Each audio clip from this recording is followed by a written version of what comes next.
Welcome back to kitchen blogs. আজকে বানাবো একটু অন্য ধরনের ম্যাগি। প্রথমেই প্যানটাকে গরম করে নিয়েছি এবং 2 কাপ জল দিয়ে দিলাম। এখানে আমি দুটো ম্যাগি নিয়ে নিয়েছি 10 টাকা দামের। আমি জলে দিয়ে দিলাম ম্যাগিটা। 80% অবধি সেদ্ধ হলে ম্যাগিটা আমি নামিয়ে নেব।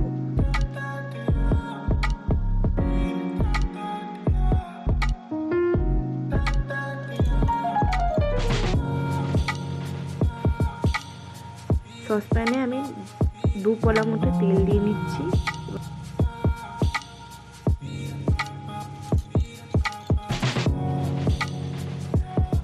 দুটো ডিম নিয়ে নিয়েছি এবং ডিমটাকে স্ক্র্যাম্বল করে নেব, সুন্দর করে ভেজে নেব লাল লাল করে, এবং উপর থেকে একটু নুনও ছড়িয়ে দেব। বেশি নুন দেবেন না, ম্যাগি মশলায় আগের থেকেই নুন থাকে, তাই নুনটা একটুখানি নিজের স্বাদ অনুসারে দেবেন।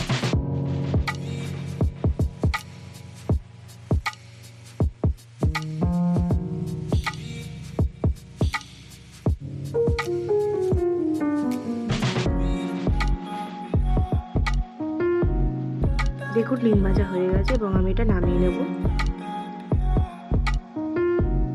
প্যানের মধ্যে 1 পলা তেল দেব।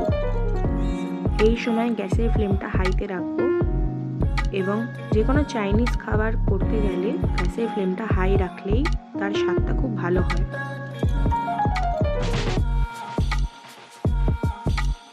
এখানে আমি 4-5 কোয়া রসুন একটু থেতো করে নিয়েছি এবং তেলের মধ্যে দিয়ে দিলাম, একটু ভাজা ভাজা করে নেব। দিয়ে দিলাম একটা কাঁচা লঙ্কা কুচি, রসুনের সাথে ভেজে নেব। ম্যাগি আর ডিম ভাজাটা দিয়ে দিলাম এবং রসুন আর কাঁচা লঙ্কা ভাজার সাথে ভালোভাবে মিশিয়ে নেব। 1 চিমটে হলুদ এবং 1 চিমটে কাশ্মীরি লঙ্কা আমি এখানে একটু উপর থেকে ছড়িয়ে দিলাম, এতে কালারটা খুব সুন্দর আসবে। এবং স্বাদ মতো নুন দিয়ে দিলাম। আমি এখানে 2 চামচ টমেটো সসের মধ্যে যে 2টো প্যাকেট ম্যাগি মশলা আছে আমি এটা দিয়ে মিশিয়ে নিচ্ছি আলাদাভাবে, এবং তাতে 2 চামচ মতো জলও মিশিয়ে নেব। এবার একটা লিকুইডি পেস্ট তৈরি করে নেব।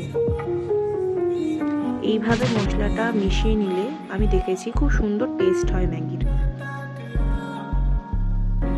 পেস্টটা ছড়িয়ে দিলাম ম্যাগির মধ্যে এবং সমস্তটা ভালোভাবে মিক্স করে নেব। গ্যাসের ফ্লেমটা এখানে একটুখানি মিডিয়ামে রাখবো যাতে তলাটা না ধরে যায়। 5 থেকে 10 সেকেন্ড মতো ভালোভাবে মিশিয়ে নিলেই আমাদের ম্যাগি রেডি হয়ে যাবে।